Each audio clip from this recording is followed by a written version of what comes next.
Will the Nepalese government elected via Discord pan out?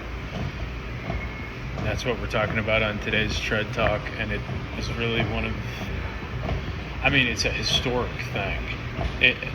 For those that are just learning about this circumstance from this Tread Talk, I'm going to specifically talk about the tech elements of it, but a large group of Generation Z in Nepal basically overthrew the government in Nepal. There's a number of different reasons, primarily turning against greed and corruption. But so that's itself historic and wild, and it's really wild in this day and age. It's just crazy to think that it's going on, but it is going on.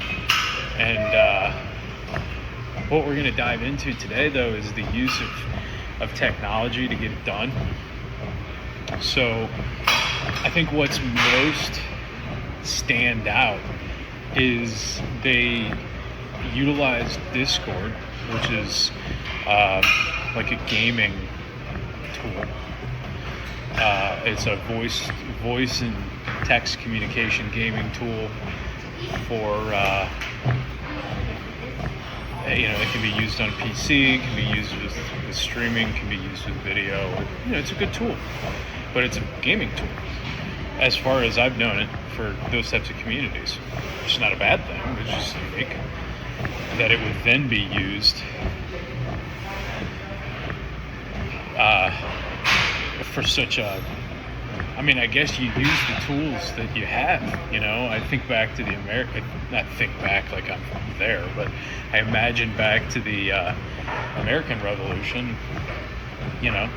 They just were using the tools they had at the time. But it's amazing to think that new government officials, negotiations with old government officials,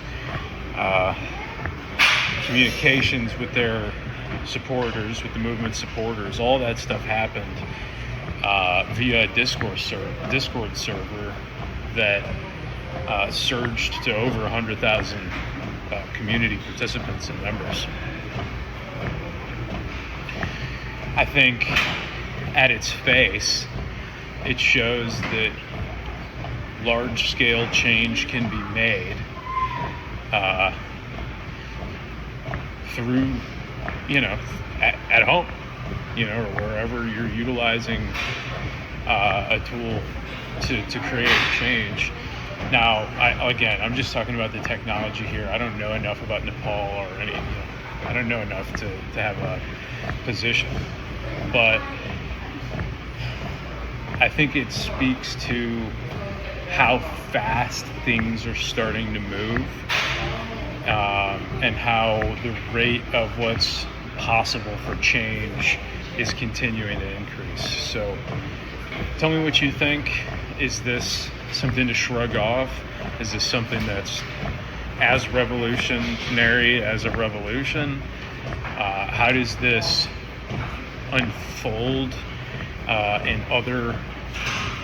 in other circumstances in governments as a tool and a resource, not in the circumstance like what happened in Nepal, but in recognizing how this technology can bring ideas and people together. What's the next step for the world with this? What do you think?